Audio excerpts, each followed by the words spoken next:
11টা পর্যন্ত প্রচার প্রচারণা চালানো যাবে এবং রাত 10টার পরে মাইক ব্যবহার করা যাবে না এবং সকাল 10টা থেকে রাত 11টা পর্যন্ত প্রচার প্রচারণা চালানো যাবে। কিন্তু আমরা দেখেছি, আমরা কারো নাম বলতে চাচ্ছি না স্পেসিফিকভাবে, কিন্তু কিছু কিছু ভিপি ক্যান্ডিডেট নির্দিষ্ট একটি দলের তারা কিন্তু রাত 11টার পরেও 12টা 1টা পর্যন্ত ছাত্রদের বিভিন্ন হলে যে শিক্ষার্থীদেরকে ঘুম থেকে জাগিয়ে তুলে তাদেরকে ডিস্টার্ব করছে এবং আচরণবিধির লঙ্ঘন করছে।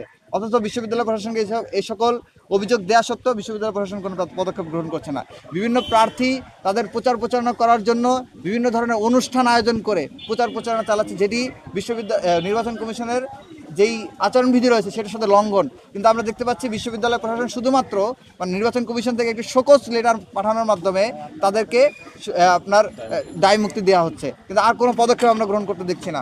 আমরা দেখতে পাচ্ছি অঢেল টাকার ছড়াছড়ি, বিভিন্ন দল এবং ব্যক্তি অঢেল টাকা ছড়িয়ে শিক্ষার্থীদের মধ্যে টাকা ছড়িয়ে তাদেরকে খাইয়ে পরিয়ে, যেটি আচরণবিধির সম্পূর্ণ লঙ্ঘন, সেটি করে তারা তাদের প্রচার প্রচারণা চালাচ্ছে। বিশ্ববিদ্যালয় প্রশাসনকে অভিযোগ দেওয়া সত্ত্বেও তারা কোনো পদক্ষেপ গ্রহণ করছে না। আমরা এই তীব্র নিন্দা জানাই এবং বিশ্ববিদ্যালয় প্রশাসনের কাছে আহ্বান জানাবো, আপনারা এই ধরনের বিমাতা সুলভ আচরণ পরিহার করে আপনাদের যে দায়িত্ব সেটি সঠিকভাবে পালন করুন। আরেকটি বিষয় একটু না বললেই নয়, যে আমাদের যে আচরণবিধি ছিল সেখানে বলা ছিল যে আমরা পোস্টার ছাপাইতে পারবো সাদা কালো এবং লিফলেট হ্যান্ডবিল ছাপানো যাবে, এবং সেখানে বলা ছিল আমরা দেওয়ালে চুনকালি দিয়ে কিছু লিখতে পারবো না, এটা নিষিদ্ধ ছিল।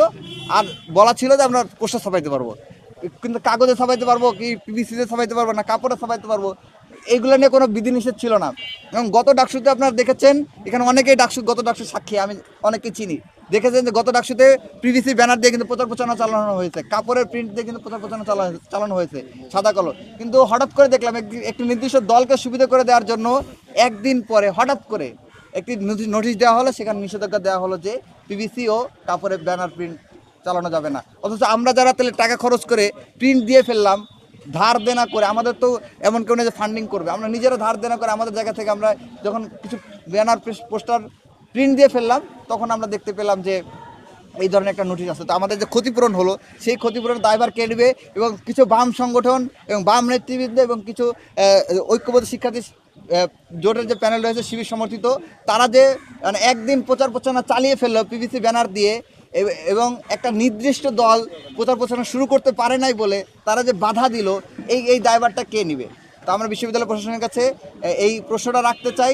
আমরা মনে করছি যে এখনও বিশ্ববিদ্যালয় প্রশাসনের যে সততা, স্বচ্ছতা এবং নিরপেক্ষতা থাকা দরকার ছিল, সেটাতে অনেকটা ঘাটতি আমরা এখন লক্ষ্য করছি, এবং নির্বাচন কমিশনের যে লেভেল প্লেইং ফিল্ড সৃষ্টি করা দরকার ছিল সেখানে আমরা অনেক ঘাটতি লক্ষ্য করছি।